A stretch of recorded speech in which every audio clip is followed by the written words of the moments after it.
Just a very warm welcome and hello. So if you could move on to the next slide, please. So my name is Catherine Hall, and I'm the Director of International Programs at South Africa. I'll be your moderator for today's International Women's Day webinar. And South Africa has been hosting this event annually for the past 4 years. Move to the next slide, please. And International Women's Day is celebrated on the 8th of March each year. It's an occasion that has been marked around the globe for over a century, and it's an occasion to both celebrate the roles and achievements of women and also to highlight some of the challenges that are faced by women and require our attention. These challenges still exist for millions of women around the globe, and achieving gender equality and women's well-being in all aspects of life is more crucial than ever if we want to create prosperous economies and a healthy planet. Next slide, please. However, just recently, the UN reported that there remains an alarming $360 billion annual deficit in investment for gender equality measures as identified within the Sustainable Development Goals. If current trends continue, more than 340 million women and girls will still live in extreme poverty by 2030, and close to 1 in 4 will experience moderate or severe food insecurity. Growing vulnerability brought on by human-induced climate change is likely to worsen this outlook. As many as 236 million more women and girls will be food insecure under a worst-case climate scenario. The gender gap in power and leadership positions remains entrenched, and at the current rate of progress, the next generation of women will still spend on average 2.3 more hours per day on unpaid care and domestic work than men. No country is within reach of eradicating intimate partner violence. The share of women in the workplace management positions will remain below parity even by 2050. And fair progress has been made in girls' education, but completion rates remain below the universal mark. As we mark International Women's Day in 2024, it's fair to say that there's a lot of work yet to be done. Next slide, please. Because this year's International Women's Day falls so late in the week, we're going a day earlier than usual with our webinar, so today being the 7th of March. This webinar has become an important calendar event for South Africa since we hosted our first online conference in the depths of the COVID-19 pandemic. The webinar format has, however, allowed us to hear the voices and the thoughts of women from across our own program countries, as well as from other development partners and like-minded organizations. It has also allowed them to speak to audiences across a broad geographic footprint. This year, our guest speakers include 2 of my South Africa colleagues and 2 women from partner organizations who will speak to you over the next hour or so about their work and how it aligns with this year's UN International Women's Day theme, Invest in Women, Accelerate Progress. So first up today, we'll be hearing from Helen Masiyi-Mwanza, who's our South Africa Global Enterprise Advisor. Later, you will hear from Joy Aderere, who's been our country director in Nigeria for the past 2 years. And then you will hear from Sophie Blacksad, who's the CEO of Hive Online, a Danish-based startup. And then our final speaker is Aissatou Cisse, an activist and environmentalist working with women in the Gambia. Just a note on Q&A, please feel free to post your questions for our presenters in the chat, and then we'll address them all at the end during the Q&A session once all the presenters have finished. So first, please, will you welcome Helen Masiyi-Mwanza? If you could move to the next slide, please. So Helen is South Africa's Global Enterprise Advisor, a private sector development specialist with experience gained in the public, private, and international development sectors, spanning over 15 years. Helen's interest lies in the efficacy of frameworks and interventions that support the development of small and medium-sized businesses.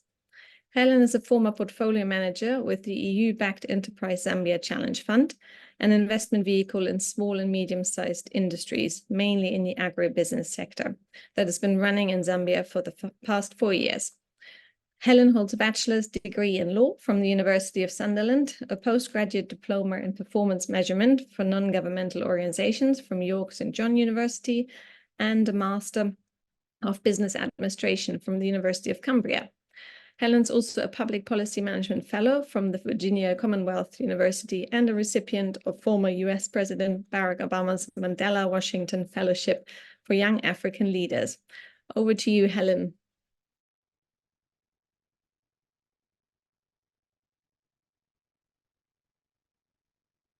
Oh, Helen, you're on mute at the moment. Thank you, Catherine. It's a pleasure to be here and to speak to this audience about this very important topic that is important for economic growth and sustainable development. My topic will cover the importance of investing in women from both a local and global perspective. Next slide, please. So before I really delve into this topic, I just wanted to give some context to where we're coming from and why we have this push to continue to invest in women, some of the factors that have led to this continuous advocacy in investing in women. So what does the evidence show so far? We have an MSME financing gap for women globally, which is at $1.7 trillion, yet women entrepreneurs own 22% of micro enterprises and 32% of small and medium enterprises. This is from the World Bank reports. We also have figures from the African Development Bank that show that 70% of women are financially excluded, and women face challenges such as access to land, title, new technologies, and markets. I think the challenges that women face and the solutions to some of these challenges are very well documented. In terms of entrepreneurial intentions, we see that women do have this very big intention to get into entrepreneurship. The Global Entrepreneurship Monitor of 2022-2023 shows that this is highest for women in low-income countries at 28%. And then we also have the high-income countries coming in at 11%. We also have very high startup rates for low-income countries. We have the Latin and Caribbean countries coming in at 21%. So we can see that the intention is there for women to get into business, but they do face quite a number of challenges. Next slide, please. So despite these figures, it's not all doom and gloom. We do have some initiatives that are taking place that are investing in women. But why should we invest in women? What is the imperative for investing in women? This is crucial for economic development and growth of communities, both at a local and global level. When we empower women, we also help them to achieve financial independence and quality of life.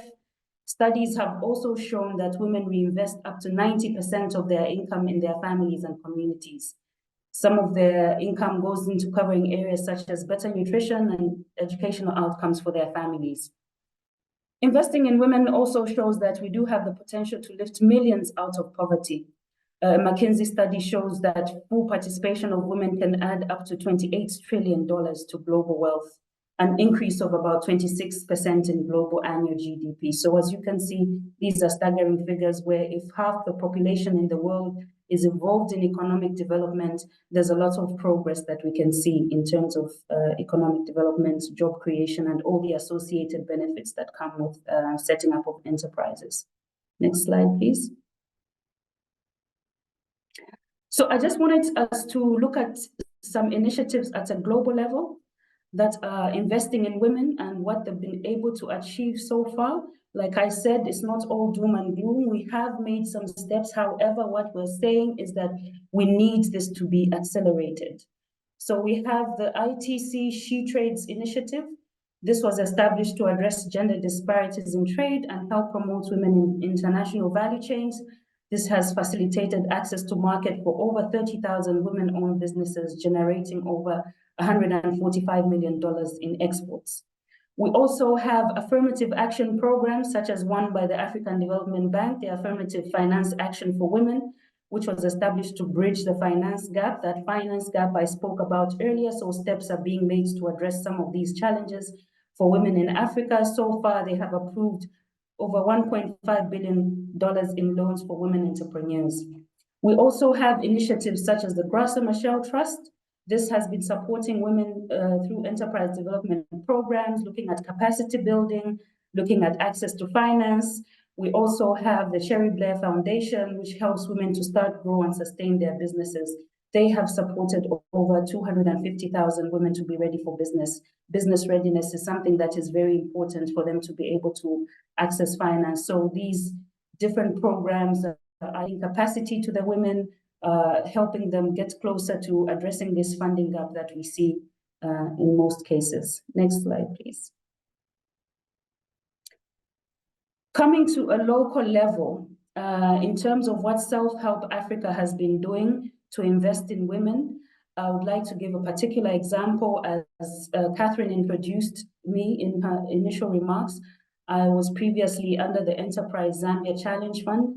This is a 26 million euro program, which is funded by the European Union, and we're looking at improving value chains, agricultural value chains, working with agribusinesses that hope to integrate over 150,000 smallholder farmers into their supply chains. This is very important because this builds resilience into the supply chains, but at the same time, it also provides access to markets for smallholder farmers. Apart from access to markets, there's also access to finance through various programs such as input credit. Next slide, please. So one of our strategic directives as Self-Help Africa is we aim to increase interventions where women have control over economic resources. And through the Enterprise Zambia Challenge Fund, we've been able to fund women businesses to the tune of 3 million euros, grants worth 3 million euros. Two of the companies that we have funded that are women-owned are in the seed sector. They are one of the biggest seed companies here in Zambia, providing employment opportunities to hundreds of people, as well as to thousands of smallholder farmers. One is in the livestock sector, working with women groups, women cooperatives, looking at the milk value chain, trying to add value to the milk value chain, and just looking at improving the livelihoods of these women through various income-generating activities. So through this program, we've been able to create over 400 jobs for women, and over 43,000 women smallholder farmers have been contracted. So the evidence is clear that when incomes of women rise, the households also benefit, because we've been able to see through the different examples of when we've interacted with the smallholder farmers, some of the benefits that accrue to them being part of these outdoor schemes. Next slide, please. So just to give a quick example of one of the seed companies we're working with, AfriSeed, it intends to integrate over 26,000 smallholder farmers. They work with seed growers, providing capacity building to these seed growers, and providing access to markets as well. Next slide, please. So speaking to some of the beneficiaries, some of the smallholder farmers that have worked with AfriSeed, one is the specific case of Mervis Piri, who is an AfriSeed smallholder farmer. She says, the training I received from AfriSeed has greatly improved my yields. And of course, as we know, with increased yields means the more she's able to sell to AfriSeed, the more her incomes are able to increase. She plans to start a business of selling fritters from the leftover soya beans and sunflower oil. And as you know, the nutritional value of soya beans, so we can see that some of the benefits already at household level, you're increasing the nutritional diversity. The livelihoods will be improved because of that extra income that she's getting at family level. Next slide, please. So in conclusion, I would like to say that, like I said in the beginning, the challenges, the issues, the solutions to what we should do to accelerate this progress are all very well documented. However, this is a call to action for us to just commit to creating proper opportunities for women, increased opportunities, because investing in women enterprises, whether you're looking at it from a local or global perspective, is not only a smart decision, but it's a sustainable step towards accelerating progress. Thank you. Thank you so much, Helen. That was really interesting to hear some of the evidence to set the scene for this year's seminar. So could you move to the next slide, please? Super. So next up, we have Joy Adarele. Joy is our development practitioner with over 20 years experience supporting and managing large and complex donor-funded programs focused on advocating the rights of women and girls. Joy is currently the country director of Self-Help Africa in Nigeria. In her previous roles, Joy worked with the World Bank and Mercy Corps to address inequalities in women's control over productive assets, jobs, and access to education. Joy holds a master's degree in psychology from the University of Ibadan, Nigeria, and she's an alumna of the Harvard Division of Continuing Education in Boston and Barry University, where she obtained certificates in leadership and community development. So over to you, Joy. Hello, everyone, and greetings from Nigeria, from Abuja, Nigeria. And I would like to just wish everyone happy International Women's Day ahead of tomorrow. So I'd like to say thank you to the organizer for the opportunity to be here. And today I'm going to be highlighting the work we're doing in Nigeria around women-led social enterprise. And I've titled the presentation, Women Make Business Sense. So we can go into the slide now.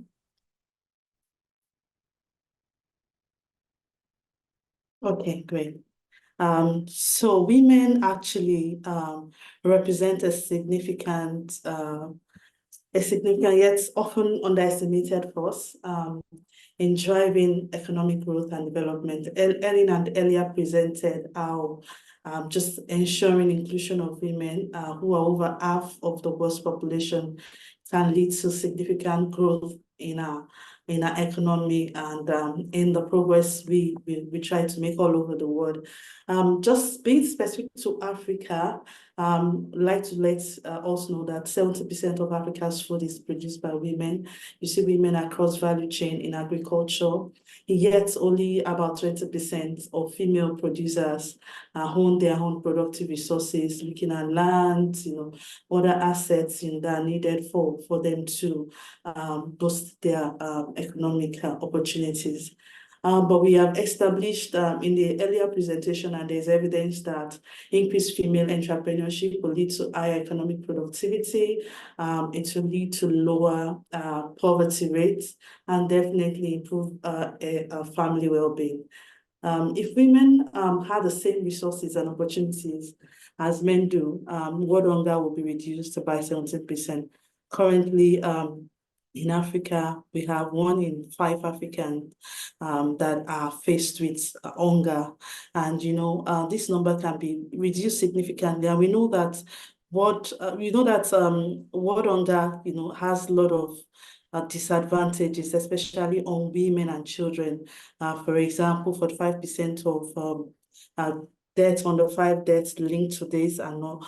But when we ensure equitable access for men and women, we'll be able to reduce this significantly. And for women, more than just being a business, women often shoulder multiple responsibility. And that's why I would say that, it leads to family well-being, it leads to fostering community progress. So women businesses is not just a business for them. It's usually multiple responsibility of securing livelihood, of fostering community, also community well-being. We can take the next slide. So I'd like to start by talking about, if we're talking about women-led enterprise, then financial inclusion is a huge part of that. So there are different things that impact on women-led enterprise. We have negative social norms. We have access to finance has been a major digital literacy and all of that. But I want to start by also looking at financing a women-led future. And I would like to contextualize this to Nigeria specifically. So the National Financial Inclusion Strategy in Nigeria, which is a government target that was set in country, actually target about 95% of adults having access to financial services by 2024, which is this year. But as at the last update in 2020, only 45% of adults were banked in Nigeria. It shows that we still have a long way, more like just half of the target has been met. And there's a long way for us to be able to bridge the gap, because financing women-led enterprise has multiple gains, as we're going to see. So in Nigeria, 40% of small businesses are owned by women, but only 10% of this are able to access, for example, commercial loans directed to women-led businesses. So you see that there's a discrepancy between the number of women that are leading businesses vis-a-vis those that are able to access equitable finance for them to increase or diversify their businesses. And the major obstacles or barriers that limit this access to finance are things around access to technology, looking at gender gap in technology, looking at lack of collateral, because women don't have access to lands, women don't have access to productive assets, they do not have collateral to even be able to access finance where available. We look at negative social norms, patriarchal norms that affect women culturally, from the household to the community and even to the institutional structures. We see all of those norms present across strata. And also poor digital literacy, looking at number of women that have access to phones and those are able to maximize utilization of phones even when they have access. We also look at barriers such as lack of savings or not even having a safe place to save, or not even saving at all. There's a widespread evidence that enhancing women financial inclusion will generate significant economic benefit for them. This is from the World Bank study in 2023. Access to and control of financial products is very essential for women, not just saving, but how do they save securely? How do they build on both security and prosperity, saving in a safe space, utilize banking? So investing in women-led future for enterprise development requires addressing these barriers that we're talking about and creating sustainable mechanisms for women to access equitable and inclusive financing. When we're looking at equitable financing, you're looking at even finances, maybe loans that have very low rates. You're looking at access, to mentoring for women in businesses. So just having a mentor can close a lot of gaps for business and accelerate, their business outcomes. So like Ellie mentioned, it's not all gloom, and I'm going to like to delve into what we are doing specifically at South of Africa in the next slide. So South of Africa, we have what we refer to as the Women Business Center. The Women Business Center is a women-led social enterprise. It's an inclusive digital transformation project that's connected over 110,000 households to health and business development services through women-led social enterprise in Nigeria, Bangladesh, Malawi, and Kenya. So specifically in Nigeria, we're working with over 700 women in 2 states. Some people refer to that as district or region. In 2 states in Nigeria, Benue and Cross River, we're working with over 700 women in clubs. And the good thing is that we leverage existing clubs as entry for this program, and we were able to support the clubs. The good thing about the Women Business Center is that it's very self-sustaining, has a lot of knowledge domicile within the group to ensure that they're able to continue to leverage on that. So these groups actually help women entrepreneurs to activate both the demand and supply sides, looking at market systems approach and creating an enabling environment for them to thrive. Women entrepreneurs need all the support they can get. So this platform allows for investment in each other's skills development businesses for them to overcome the barriers that were earlier mentioned on the previous slide.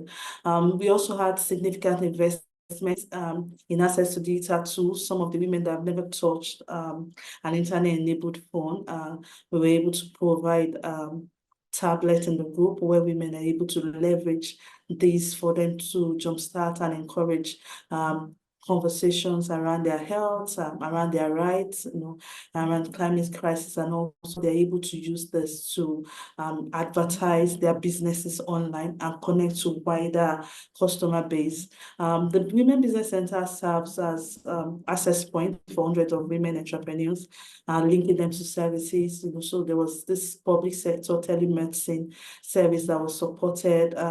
There's a link with private sector, a link with the government as well, supporting the women to improve their product and market through series of trainings and skills building, and also providing them with tools. Very quickly, we have lots of success stories, but I'd like to just highlight two of the stories that have emanated from this intervention. So we've just finalized the first phase of this intervention in 2023, and we're currently implementing the second phase. So I'll start by talking about Self-Help Bridget. So Bridget was one of our participants whose life mission aligned with the project, and from the very inception phase of the project, Bridget made us understand that she wants to improve. Her life goal is to improve the health and well-being of her community. And in the community, currently, she's known as Self-Help Bridget because she makes and produces wash and nutrition products that have served, that has impacted a lot of people in the community. An example was a child that was having nutritional deficiency and very sickly. But through Bridget's product, which is a local nutritious food called Tom Brown, she was able to support this malnourished baby who speedily recovered, and she became an hero in our community through the impact she's making in the lives of children and even adults alike, and even our enterprise. So she makes wash and nutrition products, and she's referred to in community as Self-Help Bridget. We also have Martina. Martina is an agripreneur, and Martina is a farmer in one of the communities where we work in Cross River. So she also sells farm implements, equipment, and insecticides. But business has a downside. During the dry season, she's not able to make much, but after the training she received on the project, especially on value proposition and processing, Bridget quickly diversified into production of air freshener and liquid soap and some other disinfectant and some other petroleum jelly. And our product was so good that it became like an household item displayed across our community center. So she's been able to use the training. She narrated that the training came timely, and she's very, very well respected in the community because of the value she provides. I would like to quickly, lastly, as I begin to wrap up, talk about how we can accelerate women-led enterprise using the Women Business Center intervention as a model. So what were the critical factors that enabled women empowerment, especially looking at collectives? Mutual support for development of individual and collective agency. Like I mentioned, the skills for this group is domiciled in the group as much as possible. This model limits external facilitation and enable the group to grow, to develop organically in such a way that it becomes sustainable. So mutual support for the development of the group, a collective agency of the clubs, because they are targeted in their clubs. We have equitable access to finance that is inclusive and fair, provided financial literacy, and access to market opportunity for women-led innovation. So women are able to lead, and this is the good thing about contextualizing our intervention, not top-down, but making the women lead their own solutions themselves. So there was women-led innovation, a lot of we actually, the program is very adaptive because as we were implementing, we were able to use feedback from these women to iterate the project. Leveraging on digital tools for business development and marketing is key to accelerate women enterprise. It is able to connect them to the larger market, just looking at the benefit of social media in this century. Engaging male allies, very important. As you can see in the picture, there were some male even participants participants in some of the groups that we worked. Engaging male allies, we had gender training for husbands of these women, for community leaders.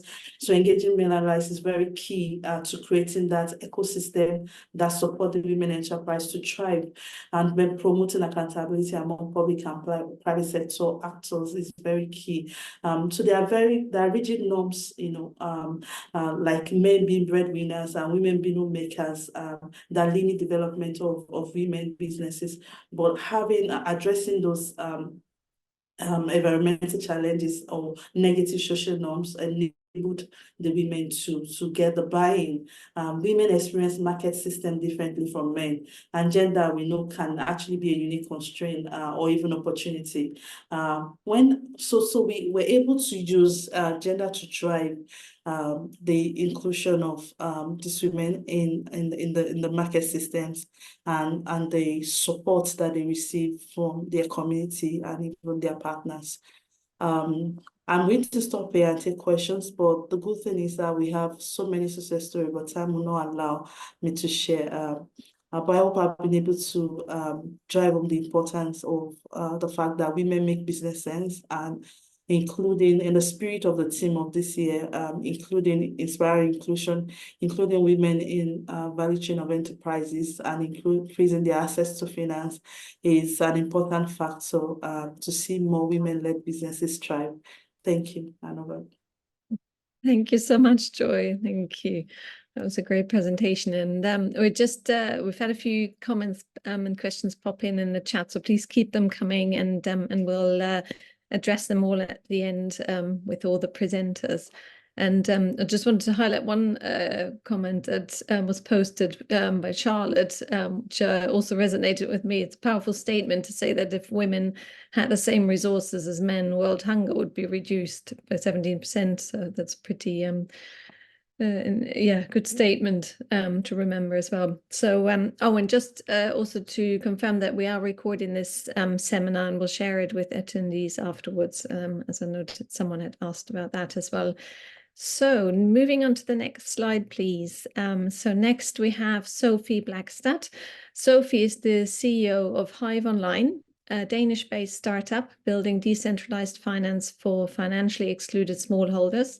And prior to founding Hive Online, Sophie has held senior roles in technology development, system architecture, infrastructure delivery, and business transformation, having built technology and businesses for 8 major international banks in more than 60 countries with projects worth over $1 billion.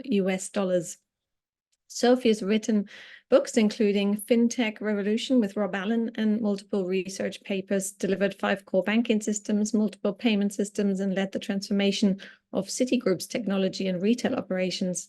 So let's now hear from Sophie. Over to you. Thanks very much for inviting me to speak today. And thanks, Catherine, for the introduction. Happy International Women's Day, everyone.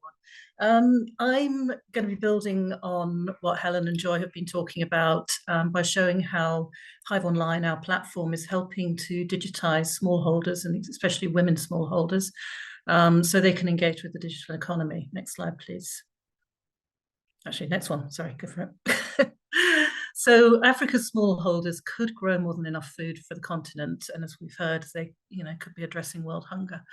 But because most of its arable land is unused because of inefficiencies and lack of capital, African countries rely on food imports from as far away as the US and China. Our goal is to help smallholders, and especially women, be more commercially active and move Africa towards being a net exporter of food. Hive Online empowers the informal economy by digitizing commercial transactions, crop forecasting, borrowing, and savings, to Helen's point. Farmers can access lending and sell their crops so they can grow more and build resilient businesses. And lenders get cheap KYC and credit risk assessments. NGOs and governments get great quality last mile data. So they save on logistics and manpower, and more money goes into programs. So our single platform connects different actors, and we capture good quality data across the value chain. We don't charge the farmer. So buyers, lenders, and NGOs like SHA pay us for access to farming communities. Next slide, please. We build a profile of farmers, a digital profile of farmers and savings group members, by recording all of their transactions, whether cash or digital. So we can hold secure records, and we hold them on the blockchain so they can't be tampered with. And there's a full commercial history, even for people who deal completely in cash. And we've designed it to work for people without access to phones or connectivity by leveraging existing community structures like savings groups, cooperatives, and farmers associations. So women and other excluded groups make up more than half of our users. More than half of our users are women, as we tap hard to reach demographics. And you'd be amazed how many women don't have phones still. Next slide, please. Our co-op product or farmers group product is for commercializing farmers groups. With this, farmers can use crop forecasts to advertise their future crops to buyers. Groups can aggregate for efficient sales to large-scale buyers who we notify when crops are available. And we work in multiple value chains, so we're continuously adding new value chains and new quality measures, which are really important to buyers. And we can also trace crops from the farmer to the store, but fully anonymously, so we know who the farmer is, the store doesn't. And that's good for quality control as well. So buyers get to manage their supply of goods. Obviously, they like that. By creating the market, farmers actually grow more, so they make more money, and the buyers don't have to import so much, so everyone wins. So farmers and groups can also apply for lending in the group or from remote banks. I'll talk about that a bit in a minute. Group leaders like it because all of the records are in one place and the data can't be tampered with. We also offer bite-sized video education content about farming and about sustainable agriculture. And that can be downloaded to watch later. Next slide, please. We also have an app for savings group, which supports complex savings group interactions with a low literacy interface. And that's ideal for people without much education. We've particularly focused on keeping data costs down, as we know that's a challenge for the demographic we support. And members can follow standard or Islamic banking rules within the same group. And there's 5 funds that can be configured for welfare membership fees, etc. And we've been working with this with SHA in Zambia. And the local team there reported that they were saving 30% on logistics and resourcing because they didn't have to go out to see the groups all the time, because they can monitor them remotely through our dashboards. So that in itself is obviously a cost saving, and it means that you can focus more on programming and really helping people. Next slide, please. We've also developed vouchers, which are based on blockchain, and we've used these to roll out agricultural inputs. They can be used for food or even restricted cash. They're supported by the co-op app, and we encourage distribution via groups because then you're putting the distribution into the hands of local leaders who understand the needs of the different farmers and the different women in the group. And we're using that for cashew saplings as well, with our Mozambique partner rolling out over 1 million trees, just like SHA, over the next few years. And well, we primarily recommend them for agricultural inputs. They can be used for other things. They're really liked by the merchants because we take away the need for paper tokens or a separate ID card, and we can automatically reimburse merchants, although we know that NGOs really like invoices, which we can also support. Next slide, please. We've been quite successful, especially in Mozambique. We're the first fintech approved by the central bank to offer third-party lending and mobile money custodianship in Mozambique. And in Kenya, we're passporting our partner bank's license, as the rules are a bit different. But what we offer here are actual real bank loans or microfinance loans from partner banks, which we configure in our own core banking system. And we only work with institutions that maintain high ethical standards. And obviously, as Catherine said, I've got quite a lot of experience building these kinds of systems, and that helps a lot. Next slide, please. So currently we've got over 40,000 users. I think it's about 42,000 as of this week, especially in our key strategic countries, Mozambique and Kenya, although we're gaining traction in Ghana as well now. We work with local and global NGOs in all of our countries. Our sponsors, apart from SHA, include Norgesveld, the Norwegian NGO, which we've been working with for 4 years in Mozambique, the World Food Programme, Rabobank Foundation, Swiss Capacity Building Facility, Save the Children, etc. We're increasingly working independently of NGOs as well, with our own field officers, bringing local counties into to bring more farmers onto our network, and that's working really well. Our team is gender balanced and nearly all African, which I think is important because we understand our customer base. Our 2 lead developers were refugees. Many of our team come from a farming background, for example. My co-founder, Matt, and I are from a banking and technology background, obviously, as Catherine said, but we've, we do this research into fintech and blockchain for development. And apart from the books, you can find quite a lot of research on our website if you're interested in that. So we help farmers, especially women farmers, to be more successful. If you want to invest in your women farmers' long-term success, we can help. We have a sustainable business model based on lending and crop sales.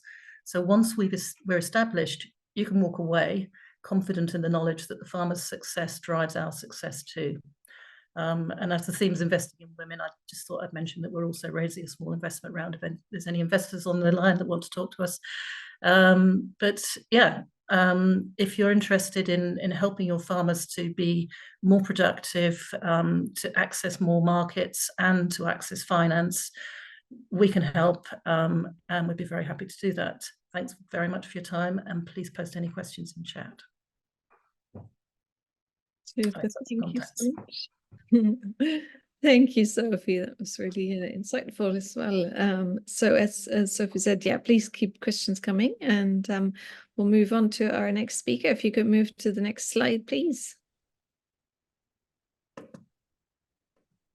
Perfect. So our next speaker is Aissatou Cissé. So Aissatou is an activist and environmentalist who has dedicated her life to elevating women's economic empowerment in the Gambia while protecting the planet. Through her leadership of the Women's Initiative in the Gambia, she encourages the economic empowerment of Gambian women through sustainable income-generating initiatives focused on conservation and the protection of the environment. The women gain practical skills from the initiative that they then use to repurpose waste into products they can sell for income, such as bags and purses, reusable sanitary products, and even the manufacture of carbon briquettes from organic waste, which help generate income while conserving local forests and improving public health. In 2012, Aissatou Cissé received the International Alliance for the Defense of Women Award, and her story has also been told in Miranda Paul's book, One Plastic Bag, Aissatou Cissé and the Recycling Women of the Gambia. So over to you, Aissatou, if you're ready.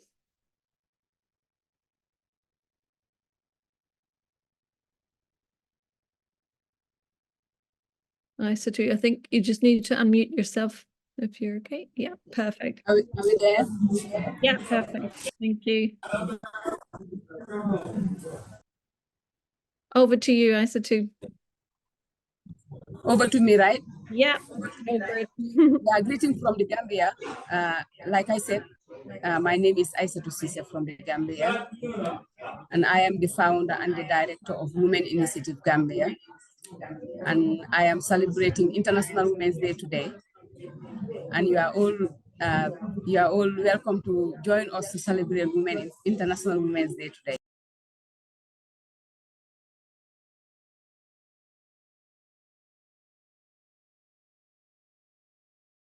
Oh, Aissatou, we've lost you just then.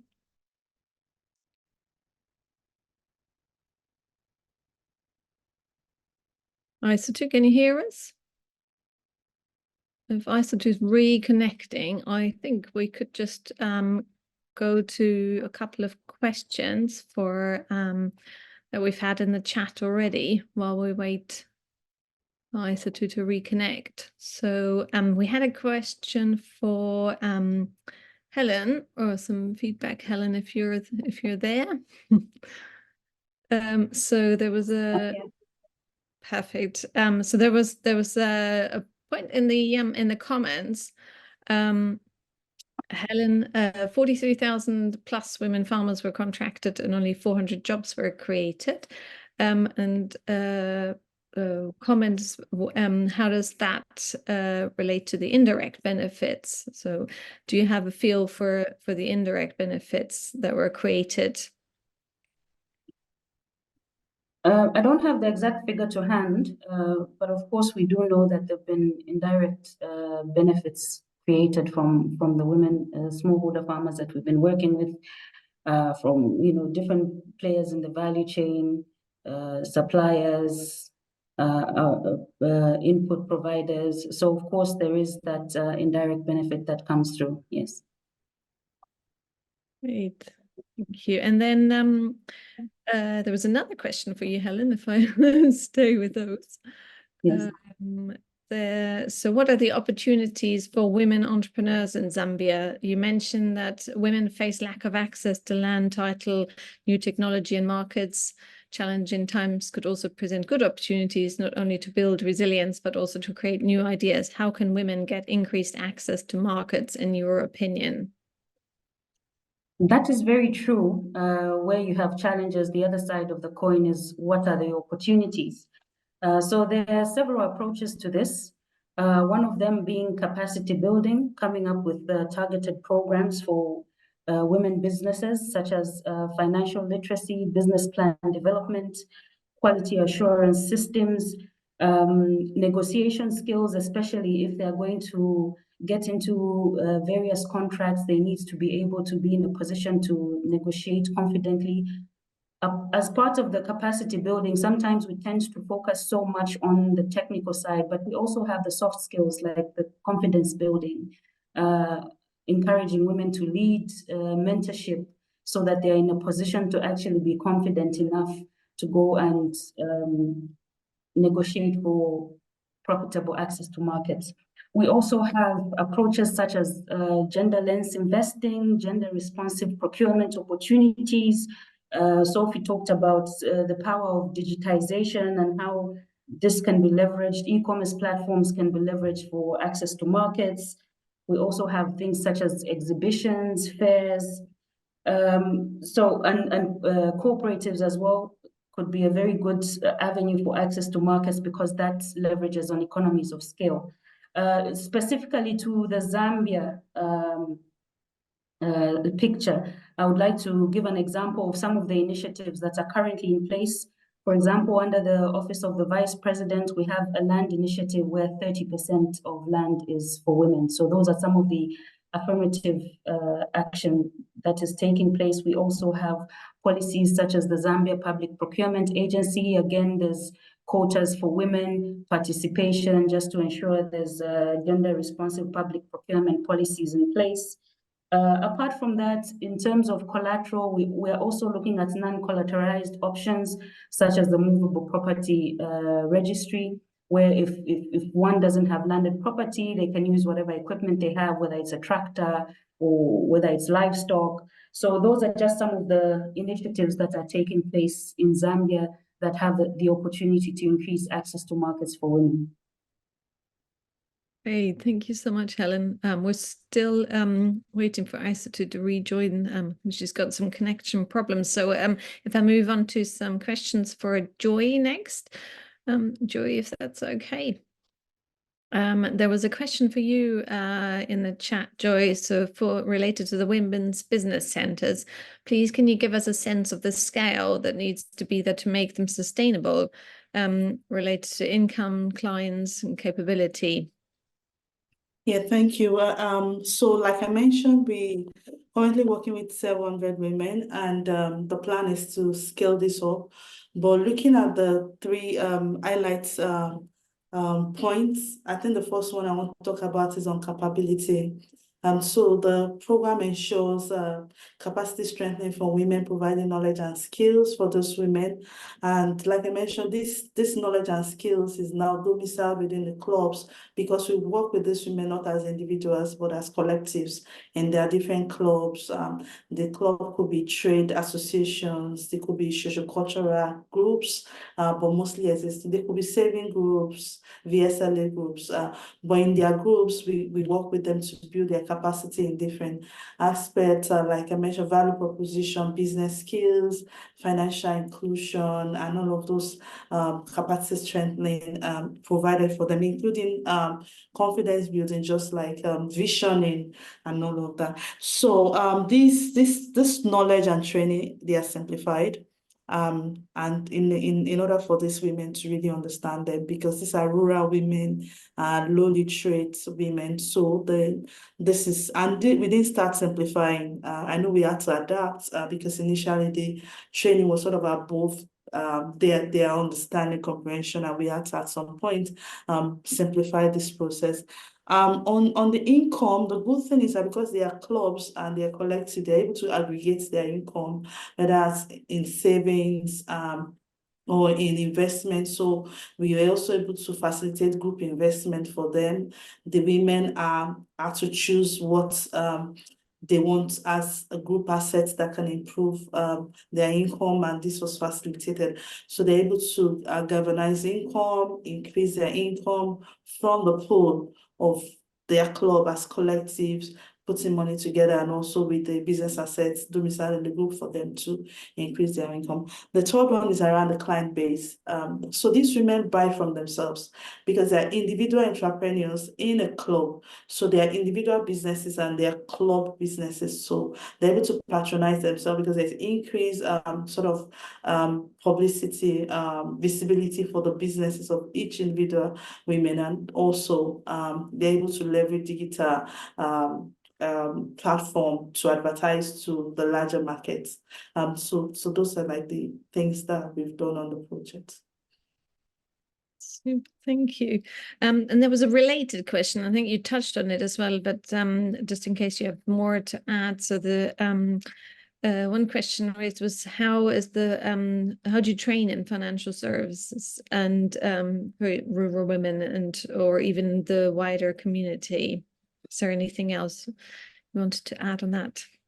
Yeah, the training on the focus on financial inclusion were around financial concepts like bookkeeping, budgeting, forecasting, just even for the women to calculate their profits, to be able to know how much goes into production.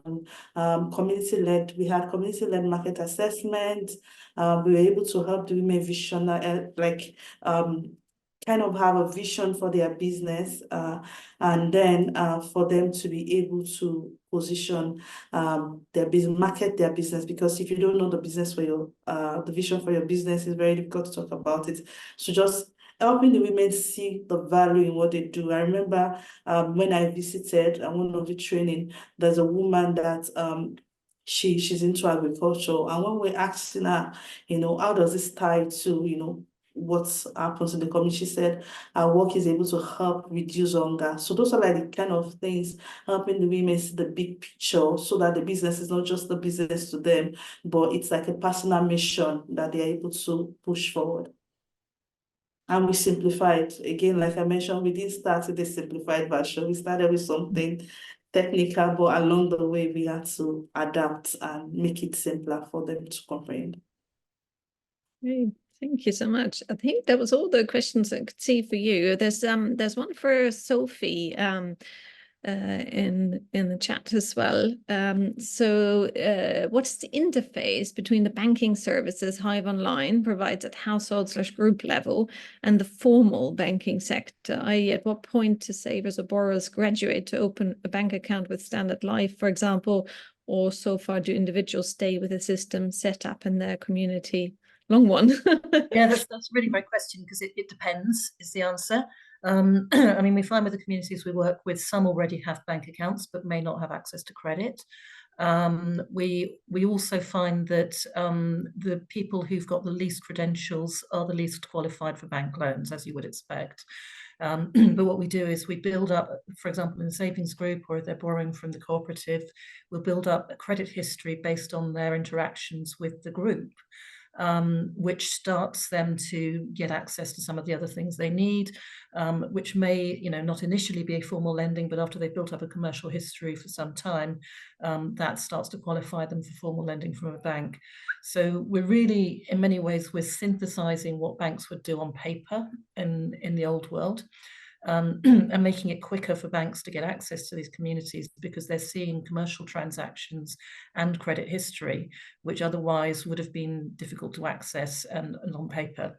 At the moment, we can only lend from a bank to somebody who has a registered phone number. So that is a barrier at the moment.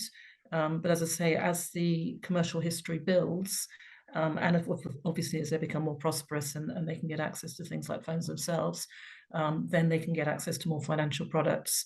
So there's really a sort of a sequence of events which starts with local lending from the group because the group knows you, we build a commercial history, then we introduce them to perhaps an MFI who's got slightly lower barrier to entry, and then a bank, if that answers the question. Great, thank you. And there's just someone asks how or whether they could partner in Sierra Leone.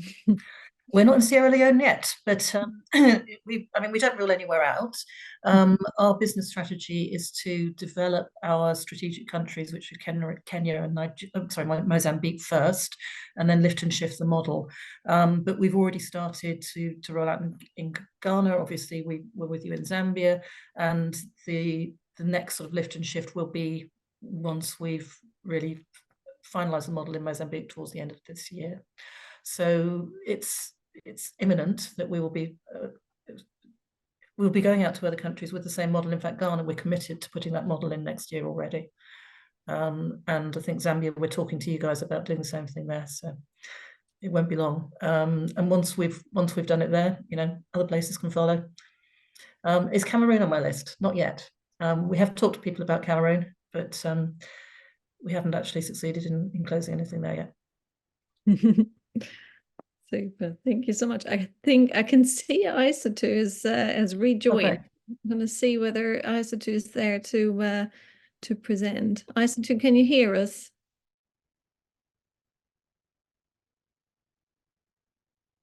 Well, I'm not sure if she can hear us. Technology is not on our side, unfortunately. I have one more question, I think, to I'm not sure actually who this was directed at, but perhaps one of our presenters can volunteer. So there's a question of how do you support women entrepreneurs with managing other aspects of life? Business women still have family responsibilities to juggle. So perhaps Joy or Helen, do you have any thoughts on that one?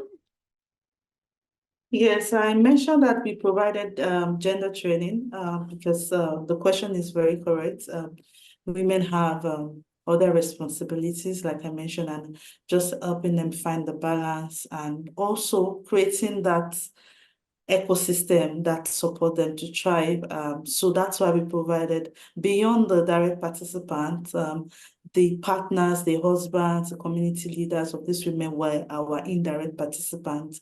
And we provided gender training, just trainings around joint decision making in the household, things around the husband, you know, helping with house chores, and so that the woman has some free time to pursue her business, and some of those things that we facilitated to help the women, support the women. Thank you, Joy. Thank you. Helen, was there anything you wanted to add? I think just to add, the model that we use as Self-Help Africa, which is the family life model, also emphasizes so much on having a family support system that shares responsibilities. So I think this is one way in which we help women to be able to participate in the various business ventures despite their busy schedules at a domestic level, but also things such as knowing when to schedule, for example, training programs, not too early in the morning when they have to prepare the household for the day, maybe sometime in the mid-morning and before evening, so it gives them a chance to go back home and prepare what they have to prepare. So a lot of considerate approaches to ensure that women have the time to participate in these activities. But most importantly, I think it's the family support. How can they organize their family to ensure that they're providing them with the necessary supports to take part in these activities? Thank you, Helen. I'm going to try one last time to see if Isatu can hear us. Isatu, can you hear us? No, I think unfortunately we can't reach her. So Just to say then, thank you so much to all our presenters. And what we'll do with ISA2, we'll try and connect separately and record ISA2's presentations so that you also get to see this, because it was really really interesting. I had a preview of the slides, so it's a shame that we can't make it work. But technology is not always on our side, unfortunately. But thank you so much to everyone that has presented. It was really inspiring sessions, and thank you all so much for your comments as well. So we'll conclude it there. Thank you, everyone. Thanks for coming and joining us, and also thanks to Comms for navigating us through the slides. Thanks very much, Catherine. Thank you.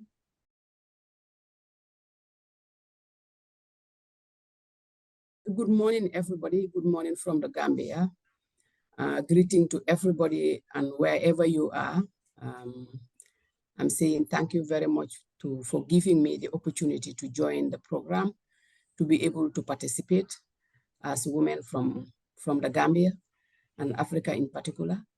So I am saying first, happy International Women's Day to everybody. Thank you very much. Next. Yeah, today I want to share with you the information about Women Initiative Gambia and how it started. Women Initiative Gambia, I am the founder of Women Initiative Gambia, and I am the director of Women Initiative Gambia. Women Initiative Gambia started from myself and the women of Njao, thinking about the issues that women are facing in general, and how can we address it with the situation that we are living in Africa, particularly in the area where I come from, in Central River region. In those days, women were not considered as somebody who can participate. And we understand that women can do more than what they think. So with my ideas, together with my co-founder, Carol Cunningham from America, we decided to see how best we can put our heads together to have a umbrella where we can sit as women to think about and plan for our future and participate to show the people or the community that are around us to know that women can make a difference. So that is when we make that's when we make the decision to organize women together and use environmental issues as our tools to be able to discuss with women. And we train them on how to clean their environment, put waste together as local communities. And we have a group that we put as women so that we can train them on skills that they can generate money. And we use it to, prove wrong to men who think that women cannot make a difference. And that definitely helps us to train them on how to recycle plastic, in particular, into products and plastic related, that will going to help them to generate money. And the monies that they generate, they join it with their husbands. And from those days up to today, we are valued as women, we are valued as partners, and the communities and our husbands, they know that women can make a difference. And also with that, we use also the ways that we found on the way, that is the granule cells and coconut cells, because people, they are using the forest they're using the forest as a income sources because of the climate change. A lot of their farms, they are not, turning as how they were expecting. So they have to survive. We have no way because we have to eat. So what they do is they use the forest to collect firewood and also cut trees to burn them as a charcoal and use it, sell it to make their families survive. And we cannot stop them. What we can do is to find alternatives for them. And that is where we come across with granule cells and coconut cells. And any dry leaf, we turn them into charcoal briquettes that we use as an alternative to be able to calm them down and use it as a tool to educate people so that they understand the value of the environment. And it's definitely work with women and youths together with men who are around us. Yeah, we can go to the next slide. Yeah, this is our vision, our mission.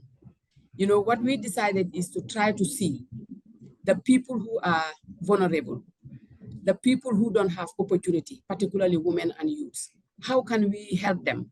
How can we improve their life connected with the environment so that at the end of the day, they learn about, as communities, what is the importance of the environment?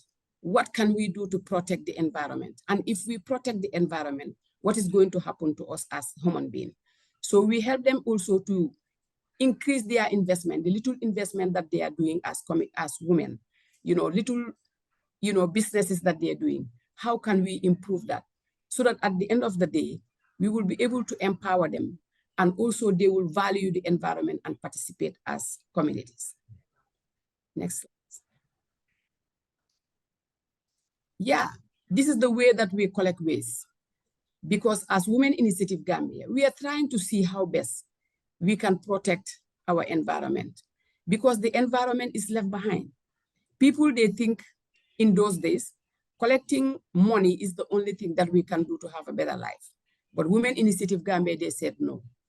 If you collect money and you have good food that you think in your house, and then you don't have good health, you will not enjoy it. And we cannot have good health in the absence of, managing our waste in the better shape. So we said, why not? As long as we talk about development, if other people, they go to other side, we can look at the other side, so that at the end of the day, if we put our efforts together, we'll have a value life. Then we try to see how best we can, face the waste and see how best we can try to learn about the proper waste management, and also to train the communities at the long side, so that communities also, they will participate. Because if it is only us, we cannot make a change. But as Women Initiative, we train young people, particularly people who are very vulnerable, young people who are from a vulnerable family. They don't have quality education. That does not mean they are not part of us. So Women Initiative, they host them and give them all the opportunities that they need, so that at the end of the day, they will also participate because they are part of us. So this is the way we do. We go to the waste, to the dump sites, and collect the waste that we need, and then do the segregation. And then at the end of the day, we still think about what can we do at the end of the day. Next slide. Okay, this is also the transportation that we do with the waste that we collected. You see the truck on top? That's how we collected waste from homes. We collect waste from homes and then take them to the dump site. But it's different, because before they would just dump them there. But for us now, when we take it to the dump site, we segregate them. And then you have people who need the plastic waste. That is us. Any waste that is related to plastic is Women Initiative Gambia. But we also link with other people who need anything related to metal waste. And then what we do is make sure that we link them to our collectors, so that when we segregate them, every particular recyclers, you come and collect what you need. That will definitely control the waste that we are collecting from the dump site and from home. And also you go to the truck that is down. That is the one that we use to collect the bio waste. That is coconut shells that we collected. And we take it to the site where we're doing the production. Make sure that people also, those who are dealing with coconut shells, they also generate money from the cells that they collected instead of burning them. So we always make sure that always they are in control. We said no and no and no for burning any waste, particularly related to plastic. The next slide. So this is the site, as I said, we do segregation. We make sure that plastic, they will be by themselves. And then any other particular waste that we collected, we segregate them. And make sure that we do what we can do with anything that we can recycle as Women Initiative Gambia. Anything that is not on our capacity, we make sure that we connect them with people who have some ideas and people who are going to handle them with care. So that make sure that any waste, all waste that we collected, or all waste that is around the country is in control, because we also use the opportunity to do trainings, give trainings to families, youth groups, and women's group, and also even offices. We give them information of how to handle waste so that we will have a better life. Next slide. So at the end of the day, this is what happens.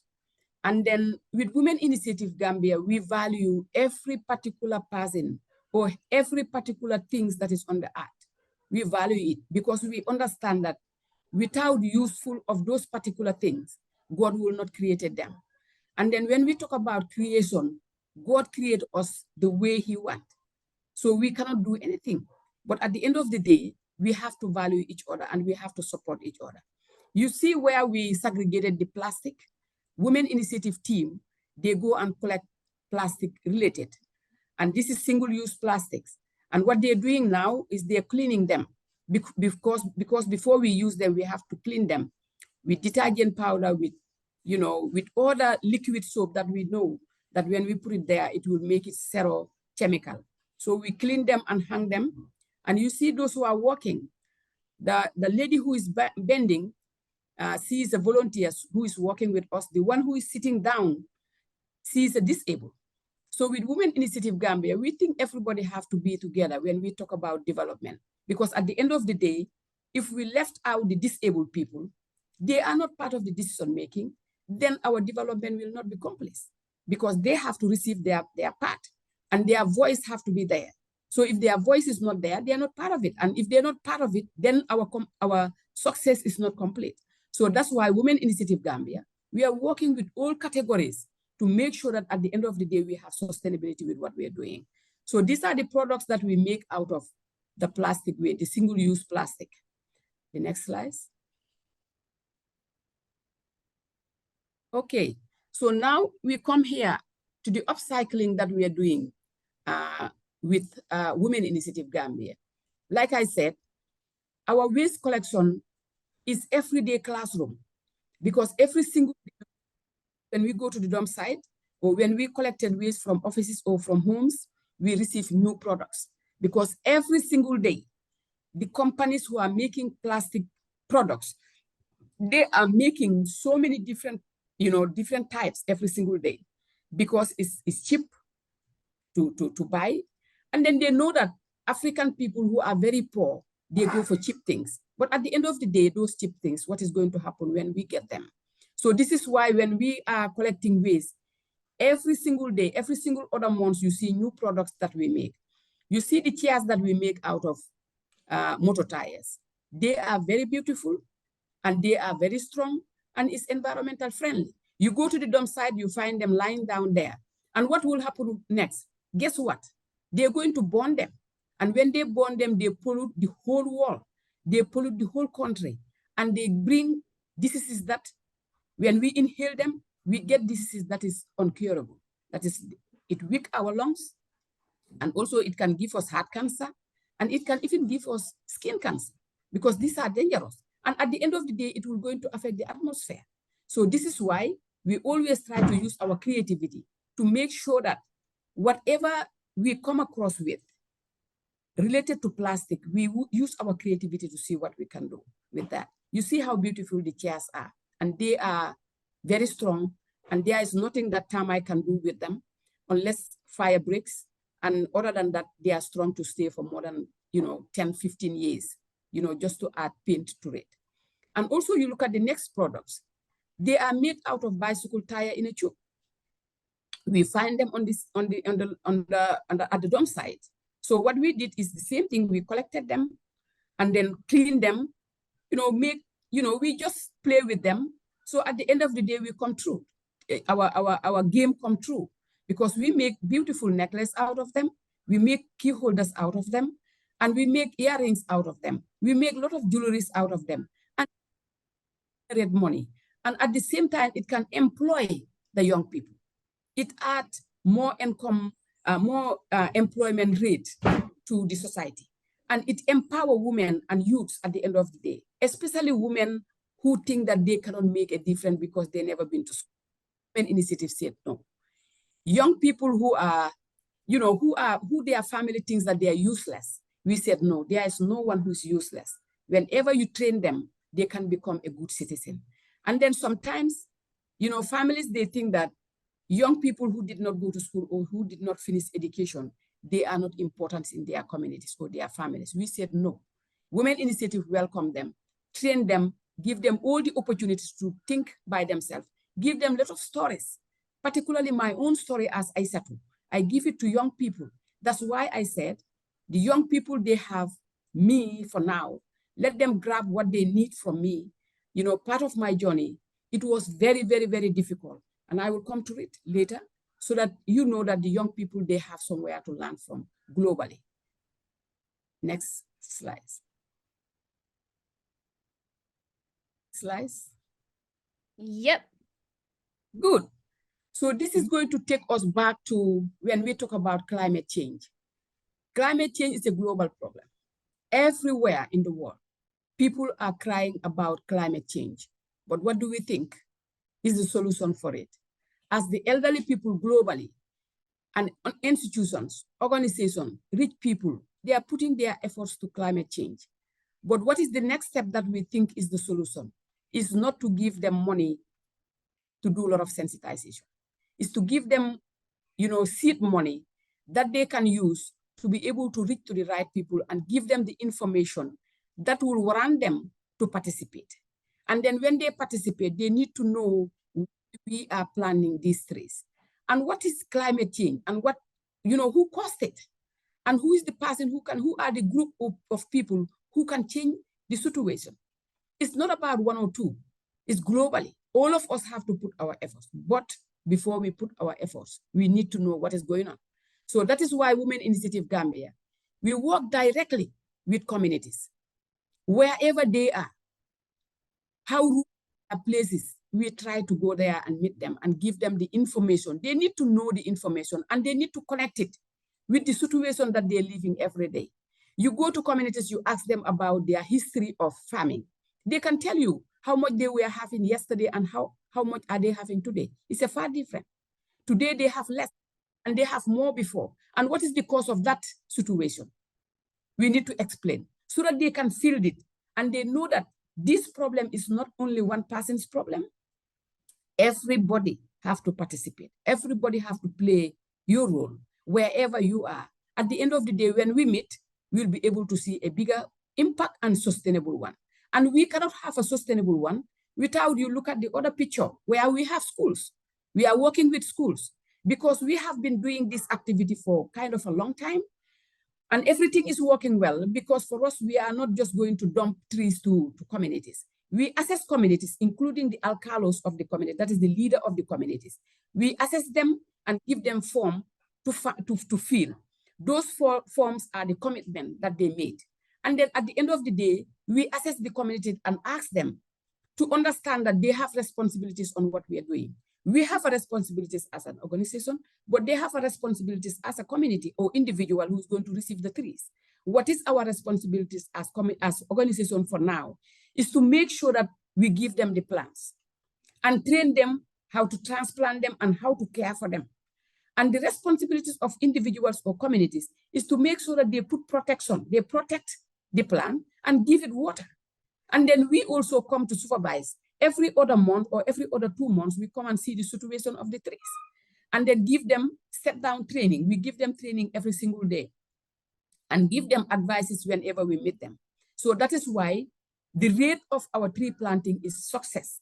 All the plants that we plant in communities are in good hands. And we are not giving them plants that they cannot take care. If I'm going to assess an individual, I ask you, give you your role and ask you how many plants can you take care of for a year.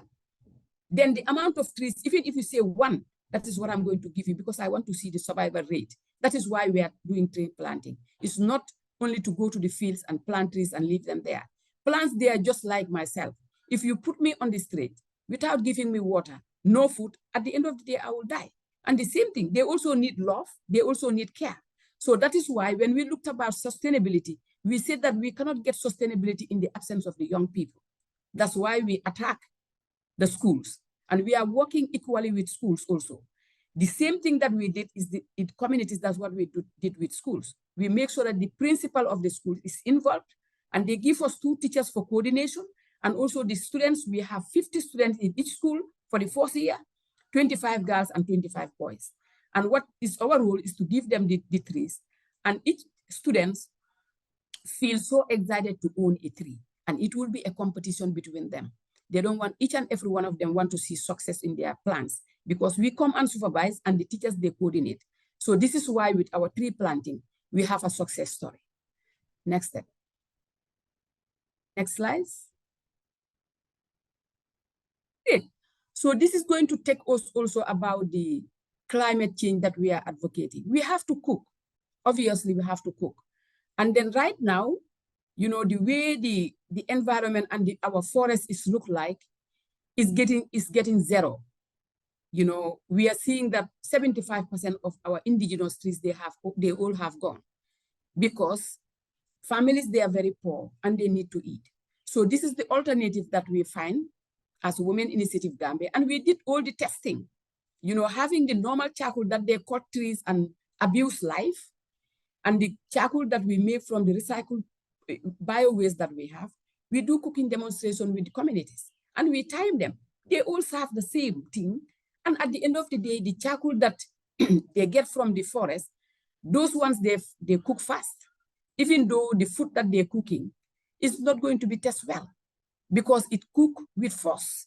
But the charcoal that we make is a natural briquettes, and we use natural products and we work with it with ourselves. And when you are cooking, it cooked gently. At the end of the day, the food tastes good and it is more even better as nutrition in our health. So people, they learn about it and they love it and they know that this is the best solution that they can use to also save the environment, save themselves, and, you know, make sure that life is better. Next slide. So this is where we come up when we train the women and the youths about skills. We train them so many different skills because we are looking around to see what women can do and what youths can do in terms of development. They are always willing and committed, especially women.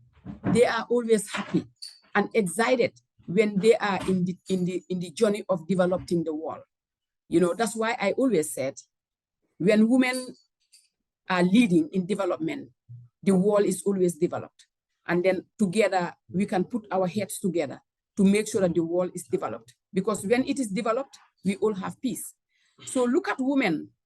This is a program that we call Women Entrepreneurs and Environmental Heroes. These are the heroes that we work with. We call them heroes. You go to schools also, we call them young environmental heroes, because those are the heroes that we work with. And we understand and we can justify that they are heroes and they mount and they take responsibilities of their name, and they are working towards it. These women that you see, they are doing a lot of work in terms of environmental cleaning, in terms of environmental protection. At the same time, they are doing businesses. So what we do is, you know, the small money that we put together when we sell our products, that is what we use also to give it to them as loan, so that they can add value to the businesses that they're doing. And it definitely helps them. When you give them loan, they work with the money, you know, add value to their businesses and return it back. We give it to other women. So this is what we do to make sure that they all have a sustainable businesses, and also at the same time have environment to be able to take care of the work that they're doing at home and also protect the environment. Because if they don't have, you know, income to sustain themselves and their lives and their kids, they will not have time to listen to what we are training them. But with this, it complete the package that we have for them. And they are definitely, the name that they have as heroes, they are definitely heroes. And we are so proud of them. Next slide. Slides.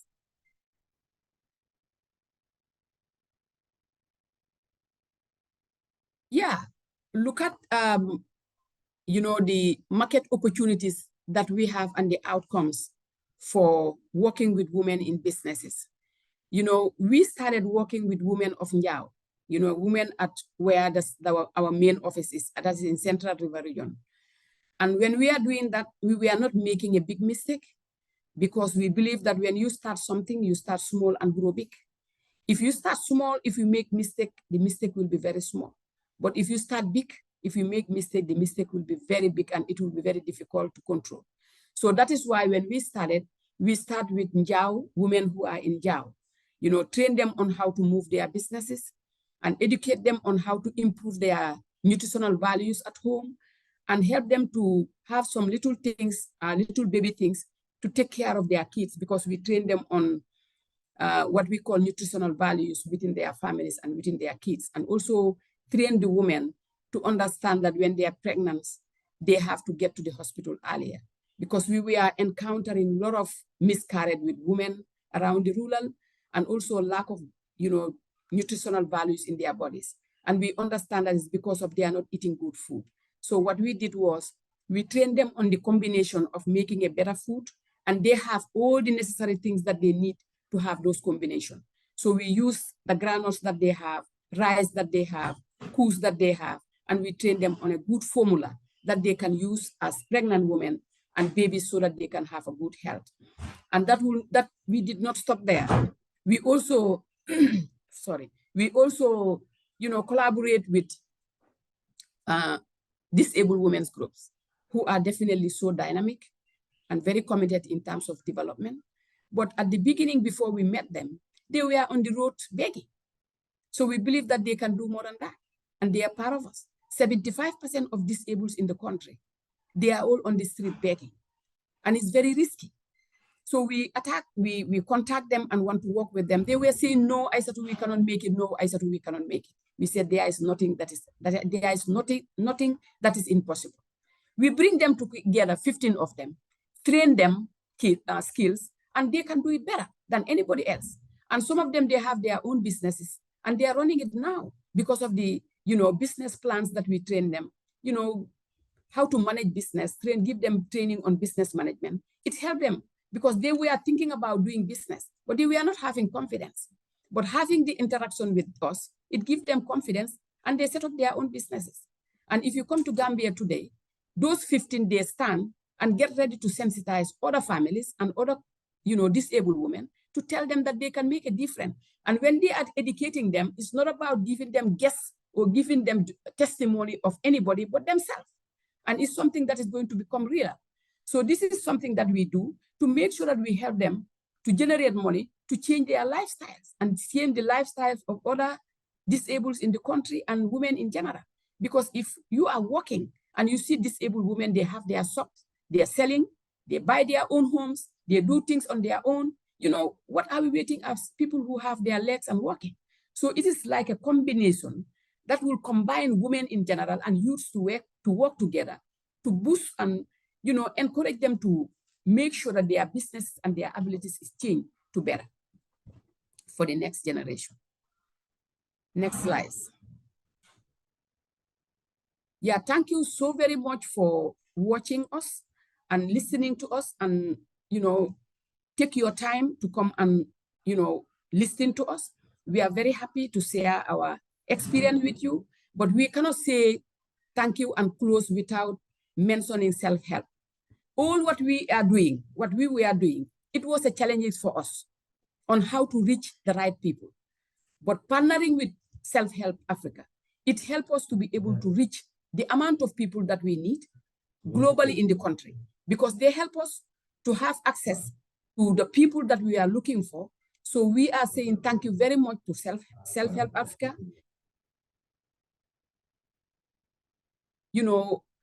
Tools that we need to be able to reach the right people, because that is our biggest challenges. We did not have a lot of funding to be able to reach the right people at the right time. But partnering with Self-Help Africa, it helped us to reach communities that we were unable to reach, and communities that we were, trying to reach, youth that we are trying to reach, and disabled that we are trying to reach. So thank you very much for your attention. Thank you very much, Self-Help Africa. We are so proud of you, and we have a long way to go. The sky is the limit. Thank you so much for listening. If there is any questions, we are open for them, either today or whenever you have questions. This is Aissatou Ceesay from Women Initiative Gambia. Any questions, we are open for it, either today or later. Thank you.